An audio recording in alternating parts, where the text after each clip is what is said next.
کی نوجوان لڑکیاں سیل فون کہتے ہیں، یہ دراصل سیل فون نہیں بلکہ یہ ہیل فون ہے، یہ جہنم لے جانے والا فون ہے۔ کیا اچھی بات ہوتی ہے میرے بھائیوں، نوجوان لڑکا ہو یا نوجوان لڑکی ہو، اب تو لڑکوں سے زیادہ لڑکیاں گر گئی ہیں، پھر یہ شکایت کرتی ہیں کہ ہندوستان میں RSS کی حکومت ہے، ہندوستان میں فلاں کی حکومت ہے۔ میں کہتا ہوں معروف راہی، کسی کو برا مت کہو، کسی کو گالی مت بکو، اپنے دامن میں جھانک کر دیکھو تم کتنے گر چکے۔ تمہاری ماں و بہنوں نے عزت و آبرو کا سودا کرنا شروع کیا ہے، تمہارے مارکیٹ کی زینت کون بن رہا ہے؟ چوڑی کی دکان غیروں کی تمہاری بہن جاتی ہے، ہماری بہن جاتی ہے، شرم تک کی نہیں آتی ہے۔ بتاؤ میرے بھائیوں، غیروں کے مال پہ تمہاری بہن ہماری بہن ٹھٹھا مار کے جاتی ہے، پھر کہتے ہو کہ صرف 2022 اور 23 کی سروے رپورٹ بتاتی ہے کہ 4 لاکھ مسلم لڑکیوں نے دھرم پریورتن کرایا ہے۔ کس نے کرایا؟ کس نے اس کو مجبور کیا ہے؟ ایک دوغلے سماج کے نوجوان لڑکوں نے کیا ہے۔ یہ جہیز کے نام پر ڈھکوسلے بازی کرتا ہے، یہ جہیز کے نام پر غریبوں کی بچیوں کو پھانسی کے پھندے پر لٹکنے پر یہ نوجوان لڑکے مجبور کرتے ہیں۔ ان کو شادی کرنی ہے، جہیز میں اپاچی چاہیے، ان کو شادی کرنی ہے، بکس والا پلنگ چاہیے، ان کو شادی کرنی ہے، باقاعدہ طور پر فریج چاہیے، ان کو شادی کرنی ہے، واشنگ مشین چاہیے۔ اور نوجوانوں، اگر تم نامرد نہیں ہوئے ہو، اگر تم ہجڑے نہیں ہو، اگر تم نامرد نہیں ہو تو معروف راہی کی اس نصیحت کو اپنے گریبان میں باندھ کر لے جانا۔ اگر تم نامرد اور ہجڑے نہیں ہو، غیروں کے ٹکڑوں پہ مت پڑو۔ میرے نبی نے فرمایا ہے، اپنے بازو سے جو کماؤ گے، اپنے خون کو پسینہ بن کر جو کمائی کماؤ گے اور اس کا استعمال کرو گے، اس میں مزہ ہی کچھ اور آتا ہے، اس میں لطف ہی کچھ اور آتا ہے۔ کیوں غریب کے بچیوں کی زندگیوں پر تم بوجھ بنتے ہو؟ عائشہ نام کی ایک لڑکی گجرات کی پھانسی، گجرات کی وہاں پر ندی میں خودکشی کرتی ہے، ویڈیو جاری کرتی ہے۔ بتاؤ اس ویڈیو میں کیا سندیش ہے؟ بتاؤ اس ویڈیو میں کیا پیغام ہے؟ یہی تو پیغام ہے۔ لڑکا شادی کر لیا، شادی کرنے کے بعد روزانہ ٹارچر کرتا تھا، روزانہ انگلی کرتا تھا۔ اے میری بہن، اے میری بیوی، تو جا اپنے گھر سے یہ لے کے آ، جا تجھے گھر سے یہ لے کے آ، وہ لے کے آ۔ بیچاری بچی اپنے گریبان کو جھانک کر دیکھتی تھی، ایک طرف اپنے غریب باپ کی ٹوٹی ہوئی جھوپڑی کو دیکھتی تھی، اس کو غیرت آتی تھی، اس کو شرم آتی تھی۔ لیکن یہ نوجوان لڑکا جو ایک نمبر کا دہریہ بن چکا تھا، جو ایک نمبر کا ہجڑا بن چکا تھا، جو نامرد ہو چکا تھا، جس کو خود کمانے کی کوئی کیپیسٹی نہیں تھی، خود کوئی صلاحیت نہیں تھی، یہ بیوی کے ٹکڑے پہ پلنے والا نامرد نوجوان، بتاؤ بیوی کو ٹارچر کرتا تھا۔ بلاخر اس کی بیوی ندی سے چھلانگ لگانے پر مجبور ہو گئی۔ میرے بھائیوں، میرے بزرگوں، تمہیں اس کا حساب دینا پڑے گا۔ بتاؤ دینا پڑے گا کہ نہیں پڑے گا؟ آج ہمارا حال یہ ہے کہ ہماری شادی کے کچھ دن ہوتے ہیں اور اس کے بعد مکھیا اور سرپنچ کے گھر کا چکر لگتا ہے۔ کیوں چکر لگتا ہے؟ اس لیے چکر لگتا ہے بے برکتی دونوں طرف سے ہو رہی ہے۔ بتاؤ بے برکتی ہو رہی کہ نہیں ہو رہی ہے؟ میرے نبی نے ایک موقع پر فرمایا ہے، بخاری شریف کی حدیث ہے، ترجمہ کر کے آگے بڑھ رہا ہوں اس لیے کہ وقت بھی بہت کم ہے، وقت حالانکہ بہت زیادہ ہے، لیکن آپ سب لوگ دل جمعی کے ساتھ نہیں بیٹھے ہو۔ میں نے اعلان کیا تھا یہ نیپال اور بنگلہ دیش اور یہ بھوٹان اور یہ سری لنکا اور یہ پاکستان، یہ سب ایک ہو کر ہندوستان بن جاتے تو ہو سکتا ہو تھوڑی بات اور آگے بڑھ جاتی، لیکن اللہ کیا کہنے۔ بہرحال اچھی باتیں بہت کم لوگوں کو اچھی لگتی ہیں۔ یہی کوئی کرکٹ کا گراؤنڈ ہوتا، روہت شرما چھکے مارتے تو الحمدللہ ہمارے نوجوانوں کو دیکھ لیتے۔ کھیل وہ رہا ہے، پیسہ انہیں ملنا ہے، وہاں کب بھی ان کو ملنا ہے، لیکن ان کی ہیکڑی نکل جاتی ہے۔ بتاؤ اگر روہت شرما آؤٹ ہو جائے، بعض نوجوانوں کو دیکھ کر ٹی وی پھوڑ دیتا ہے، بعض نوجوانوں کو دیکھ کر موبائل پٹک دیتا ہے۔ خود میرے گاؤں کا ایک لڑکا میں نے دیکھا، جس ٹائم روہت شرما آؤٹ ہوا اپنے موبائل کو پٹک دیا۔ اس کمبخت کے نوجوان کو اتنا بھی علم نہیں ہے۔ تمہاری ماں ہے جس ماں کو کبھی چکن کھانے کی طبیعت چاہتی ہے، چکن تم چکن لے کے نہیں دیتے ہو، تمہارے پاس ہاٹ اسٹار میں ریچارج کرانے کے لیے پیسے ہیں، موبائل خریدنے کے لیے پیسے ہیں، اور ڈیٹنگ شیٹنگ کے لیے پیسے ہیں، اور رجنی گندھا اور تلسی کھانے کے لیے پیسے ہیں، اور ماں کو ایک وقت کا کوئی اچھا کھانا نہیں کھلا سکتے ہو، پھر کہتے ہو اللہ کا عذاب آ رہا ہے، پھر کہتے ہو کہ مسلمانوں کو پریشان کیا جا رہا ہے۔ ارے کیوں نہیں کیا دیا جائے گا۔ میرے نبی نے فرمایا تھا قیامت کی موٹی موٹی علامتوں میں سے سب سے پہلی علامت میرے نبی نے یہ بتائی تھی، علم دین کا مذاق اڑایا جائے گا، امام کا ٹھٹھا اڑایا جائے گا، حافظ قرآن کا مذاق اڑایا جائے گا، علماء کرام کو حقارت کی نگاہوں سے دیکھا جانے لگے گا، اور علم دنیاوی کو بڑھاوا دیا جانے لگے گا۔ آج ویسا ہی دور ہے۔ آج امام صاحب کی تنخواہ بہت مختصر ہے، 4000 5000 6000 7000 8000 ہے۔ لکھنؤ میں جہاں سے میری فراغت ندوے سے ہے، پتہ ہے وہاں ہم لوگوں کو کتنی تنخواہ ملتی تھی؟ 3000 تک تنخواہ ملتی تھی، لیکن پھر بھی مقتدیوں کے پیٹ میں درد۔ ارے مولوی کو 3000 تنخواہ، اور بتاؤ اس کے باوجود بھی شیروانی پہنتا ہے، جس شیروانی کی سلائی 3000 روپے ہوتی ہے، اور کپڑا تو کم سے کم 4000 روپے کا ہوگا ہی ہوگا۔ یہ 7000 کا ڈریس پہنتا ہے، اور تو اور اس کے بدل میں کپڑا بھی اچھا ہوتا ہے، اور باقاعدہ پریس کرنے کے لیے بھی پیسہ۔ اتنے میں اس کے کپڑے ماشاءاللہ کتنی خوشبو آتی ہے، اس کے قریب سے کوئی گزر جائے تو معطر ہو جاتا ہے۔ تمہاری طرح تو کم سے کم 3 دن 4 دن والا کپڑا نہیں پہنتے ہیں، الحمدللہ۔ لیکن میں بتاؤں یہ فخر مجھے اس لیے ہے کہ میں وارث نبی ہوں، مجھے یہ فخر اس لیے ہے کہ میرے نبی نے وراثت میں کوئی دینار و درہم نہیں چھوڑے ہیں، میرے نبی نے وراثت میں کوئی بنگلے اور حویلیاں نہیں چھوڑی ہیں، میرے نبی نے وراثت میں کوئی گاڑیاں نہیں چھوڑی ہیں، بلکہ یہی مساجد کو چھوڑے، یہ مدرسے میں پڑھنے والے بچوں کو چھوڑے، یہ مدرسے میں پڑھنے والے بچے جو روزانہ دال کھاتے ہیں، کبھی کبھی دال میں کیڑے پڑے رہتے ہیں، روٹی اتنی موٹی ہوتی ہے تم کو مل جائے تو سانس پھول جائے گی، لیکن پوچھو ان مدرسے میں پڑھنے والے بچوں کو، خدا کی قسم کھا کے کہتا ہوں یہ وہی روٹی کھاتا ہے اور وہی دال کھاتا ہے، اسی پہ زندگی گزارتا ہے۔ اس لیے تو فرشتے ان کے تلوے دباتے ہیں، اس لیے تو دریا کی مچھلیاں ان کے لیے دعائیں کرتی ہیں، اس لیے تو کیڑے مکوڑے ان کے استقبال کرتے ہیں، اس لیے تو ان کا مقام ہے کہ یہ جب یہ مر جاتے ہیں دنیا فنا ہو جاتی ہے، اللہ تبارک و تعالی کل قیامت کے دن جب سب کو پیدا کرے گا اور سب کا حساب و کتاب لے گا، والوزن یومئذ القسط۔ یہاں تم سیب بیچتے ہو، کسٹمر کو دکھانے کے لیے اچھا والا دیتے ہو، پھر جب کسٹمر تھوڑا ادھر دیکھتا ہے آنکھ بند ڈبہ غائب کر دیتے ہو۔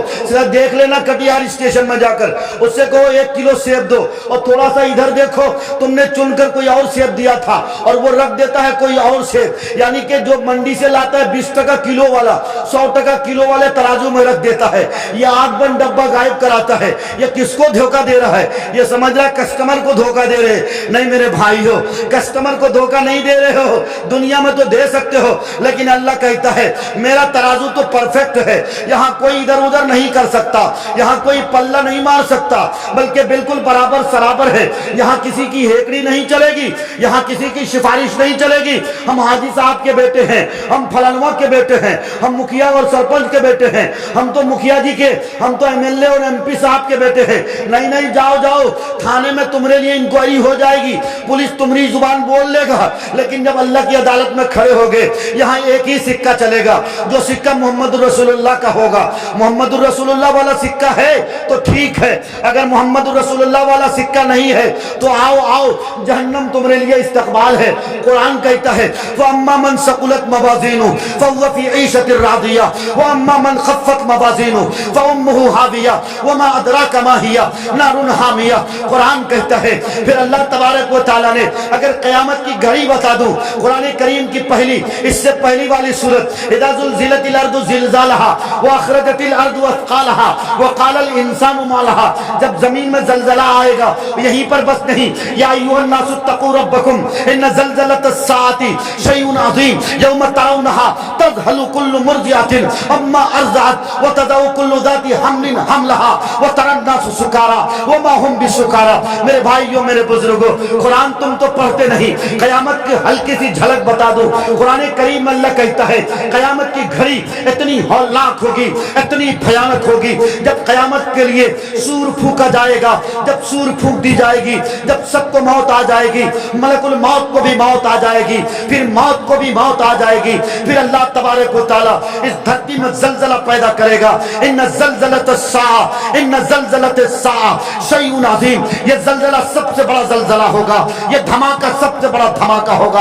اس زلزلے کو, دنیا کے زلزلے کو دنیا کی سائنس اور ٹیکنالوجی ناپ لیتی ہے, لیکن اللہ تبارک و تعالیٰ کی طرف سے جو زلزلہ نازل ہوگا اس کو کوئی مائیکل لال ناپ نہیں سکتا. بہت پہلے گاڈ فیری ہیگنس جس نے ایک کتاب 1857 میں لکھی تھی, اپولوجی فار محمد, اس نے لکھا تھا کہ اس دھرتی میں جتنے زلزلے ہوئے ہیں سارے زلزلوں کو ناپا گیا ہے. قیامت تک جتنے زلزلے ہوں گے سب کو ناپا جائے گا, لیکن جب سب کو موت آ جائے گی, دنیا فنا ہو جائے گی, اللہ کی طرف سے زلزلہ آئے گا. اس زلزلے کو کسی کی اوقات نہیں ہے کہ کوئی ناپ پائے گا. اور بتاؤ زلزلے کی کیفیت کیا بتائی گئی ہے؟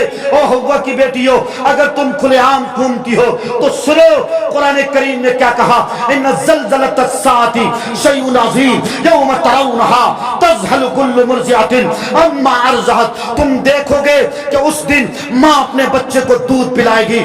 بتاؤ ماں کی ممتا, ماں جیسی محبت دنیا میں کوئی کر سکتی ہے؟ نہیں کر سکتی ہے. لیکن قرآن کہتا ہے ماں اپنے بچے کو دودھ پلائے گی, دودھ پلاتی رہے گی, لیکن جب زلزلہ آئے گا ماں دودھ پلاتے بچے کو اکھاڑ پھینکے گی. آگے قرآن نے کہا وَتَضَعُ كُلُّ ذَاتٍ حَمْلَهَا وَتَرَى النَّاسَ سُكَارَىٰ. اور تم دیکھو گے کہ اس دن اگر کسی عورت کے پیٹ میں بچہ ہوگا تو حاملہ عورت اپنے بچے کو نکال پھینکے گی, نکال پھینکے گی. میرے بھائیوں, میرے بزرگوں, یہیں پر بس نہیں, آگے میں نے سورہ زلزال پڑھا ہے. اِذَا زُلْزِلَتِ الْأَرْضُ زِلْزَالَهَا وَأَخْرَجَتِ الْأَرْضُ أَثْقَالَهَا. جب زلزلہ آئے گی زمین ساری چیزوں کو نکال پھینکے گی. انسان کہے گا یہ کیا ہو رہا ہے, یہ کیا ہو رہا ہے؟ اے اللہ, زمین پھٹ رہی ہے, آسمان خراب ہو رہا ہے, سب کچھ ختم ہو رہا. اللہ کہے گا یومئذ تحدث اخبارها یومئذ تحدث اخبارها. اے آدم کی اولاد, جس دن کے بارے میں تمہیں ڈرایا جا رہا تھا آج وہی دن ہے. جس دن کے بارے میں تمہیں خبر دی جا رہی تھی, جس دن کے بارے میں تمہیں ڈرایا جا رہا تھا, آگے اللہ کہتا ہے یومئذ یصدر الناس اشتاتا لیروا اعمالهم.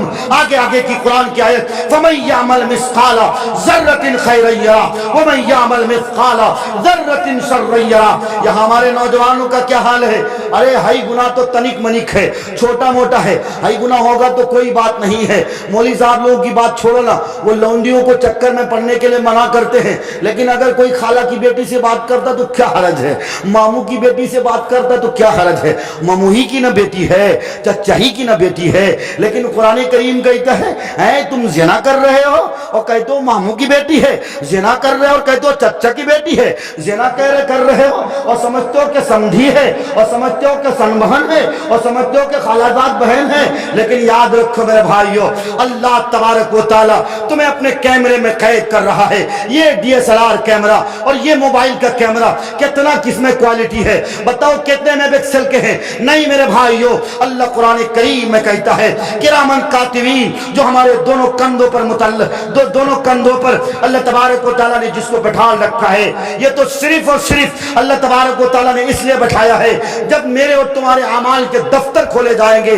جب میرا اور تیرا کالا چٹھا پیش کیا جائے گا, جب جھٹلانے کی کوشش کرو گے تو فرشتہ پیچھے سے کہے گا ہاں تم فلاں دن میں جب جلسہ ہو رہا تھا رات کے 1 بجے مولوی معروف کی تقریر ہو رہی تھی, دنیا والے تقریر سن رہے تھے, اور تم فلاں لڑکی سے مارکیٹ میں ڈیٹنگ سیٹنگ کر رہے تھے, اس کو پٹال رہے تھے. یاد رکھو ایک ایک سیکنڈ بتائے گا, ایک ایک لمحہ بتائے گا تم کہاں جا رہے ہو. قرآن نے کہا ہے فَمَن يَعْمَلْ مِثْقَالَ ذَرَّةٍ خَيْرًا يَرَهُ. رائے کے دانے کے برابر اگر کچھ اچھا کرو گے وہ بھی دکھایا جائے گا, اور رائے کے دانے کے برابر اگر کچھ برا کرو گے وہ بھی دکھایا جائے گا. میرے بھائیوں, میرے بزرگوں, میں نے آپ کے سامنے قرآن کریم کی آیت پڑھی ہے. پھر اس کے بعد یہ ہوگا اعمال ناپے جائیں گے, اور ناپنے کے بعد جس کے اعمال بد یعنی نیک گناہوں کے اعمال کا پلڑا جس کا جھک جائے گا اس کے بائیں ہاتھ میں جہنم کی سرٹیفکیٹ دے دی جائے گی, اور جس کے اعمال صالحہ یعنی نیک اعمال کا پلڑا جن کا جھک جائے گا ان کے داہنے ہاتھ میں جنت کی سرٹیفکیٹ اللہ دے گا.